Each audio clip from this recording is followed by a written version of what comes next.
एक गांव था जिसका नाम था गुड़गांव। उसी गांव में रहता था एक जवान लड़का, राइस्टार। राइस्टार ने हाल ही में आर्मी ज्वाइन की थी।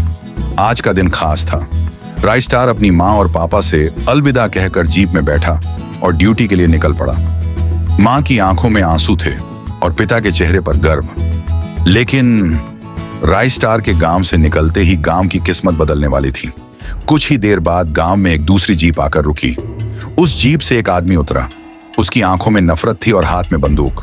वह बोला, यही वो राइस्टार का गांव है ना जिसने हमारे बॉस तुंग तुंग को मारा था? इतना कहते ही उसने गोली चलानी शुरू कर दी और कुछ ही पलों में पूरा गांव लाशों से भर गया। वह आदमी लाशों के बीच खड़ा होकर हंसने लगा और बोला, हमारे बॉस से पंगा लेना बहुत भारी पड़ता है। उधर राइस्टार रास्ते में था। अचानक उसे याद आया, मेरा बैग तो घर पर ही रह गया। थोड़ा सोचकर राइस्टार बोला, बैग जरूरी है, और उसने जीप मोड़ ली। जब राइस्टार वापस गांव पहुंचा तो उसके कदम वहीं रुक गए। हर तरफ लाशें ही लाशें। राइस्टार जोर से चिल्लाया, ये सब किसने किया? मैं उसे छोड़ूंगा नहीं। फिर वह भागते हुए बोला, मम्मी, पापा। तभी पास के घर से हंसने की आवाज आई। राइस्टार उस घर में घुसा।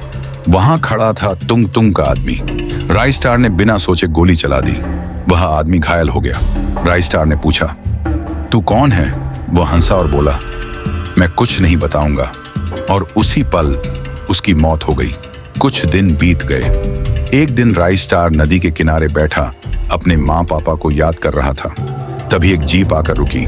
उसमें से एक आदमी उतरा और बोला, राइस्टार, इसमें हमारी भी गलती है। तुंग तुंग की गैंग फिर से लौट आई है। अब तुम्हें उनसे बदला लेने के लिए तैयार होना होगा। राइस्टार ने आंखों में आग लिए कहा, ठीक है सर। उस दिन से राइस्टार दिन रात अभ्यास करने लगा। अगर आपको फुल वीडियो देखना है तो नीचे रिलेटेड वीडियो पर क्लिक करो।